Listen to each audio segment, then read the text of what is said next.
Ming marta eshitgandan ko'ra bir marta ko'rgan afzal deydi. Akamiz san'atga ustonovga qildi. Aka qanday chiqdi moshin?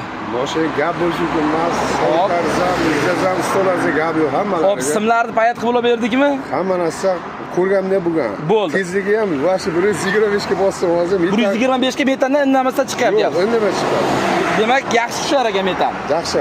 Gap bo'lishi emas. Aka, xo'p, endi bitta narsa qiziqdi, o'zi san'atga o'zi ko'pchilik negativchilar bor, bunga metan kerak emas. Nima uchun o'zi metan qo'ydingiz o'zi? Benzin 17 ming oldim kecha. Benzin 17 mingni oldingiz, shuning uchun o'ylamasdan metan qo'ydingiz. Faqat 90 ming solamanda shungacha. Xo'p, hozir haydagan vaqtingizda necha tezlikka chiqdi dedingiz? 125 tezlikka chiqdi. 125 nima bildirmadi? Yo'q, benzinli. Demak, kelish tavsiya berasiz. Albatta, bo'ldi. Guliston nomer 1. Bo'ldi, bizni Instagramda ko'rib yurardingiz. Murojaat ukamizga gap bo'lishi mumkin, muomalasi ham, xulqi ham, xizmatlar sifatlanma. Bo'ldi. Akalar ahamiyat berasiz. Bu yerda reallikda video olinyapti.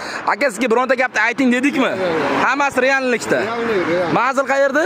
Manzil Qashqadaryo Shahrisabz. Bo'ldi. Akalarimizga yuborib qo'yish Shahrisabzliklarga yubileyni qilib ustonovga qilib beramiz. Chanalarga ustonovga qilib. Chanaga ustonovga qilinganda afzallik tomoni pol yorilib ketmaysa, teparoqda turadi va lentalarimizga go'zalligiga bitta ahamiyat bering va ikkita joydan teshgansiz. Bitta bu yoqdan, bitta bu yoqdan. Bu videoni Kia san'atchilarga yuborib qo'ying, 24 ga sifatli xizmat ko'rsatamiz.